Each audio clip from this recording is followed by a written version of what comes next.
So now we move into the abdominal region, and we're going to look at the arteries first. Obviously here we have the abdominal aorta, and there are several branches that come off of that.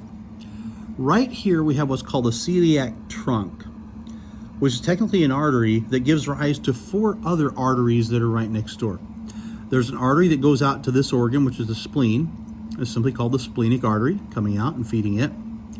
Here's the liver, and the artery coming out to feed it is called the hepatic artery, coming in.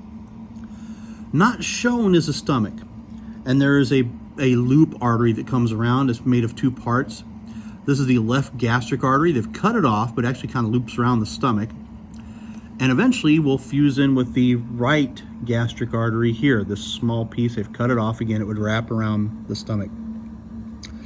There's also a superior mesenteric artery that they've cut off that would feed the upper intestines through the mesenteries.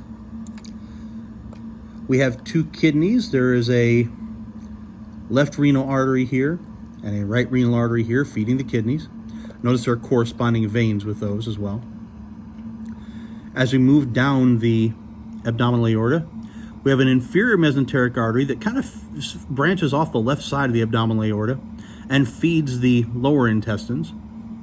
We also have right and left gonadal arteries. Now, depending on the genital organs, these can either wind up being ovarian or testicular, as that depends on what reproductive organs a person has. At the end of the abdominal aorta, we have a major split forming the common iliac arteries. Here's the left common iliac and the right common iliac here. They in turn split into internal iliac and external iliac arteries. These are on the left side. So this would be your left external iliac artery, your left internal iliac artery. And we get the same situation on the right side. There's a right internal iliac and a right external iliac.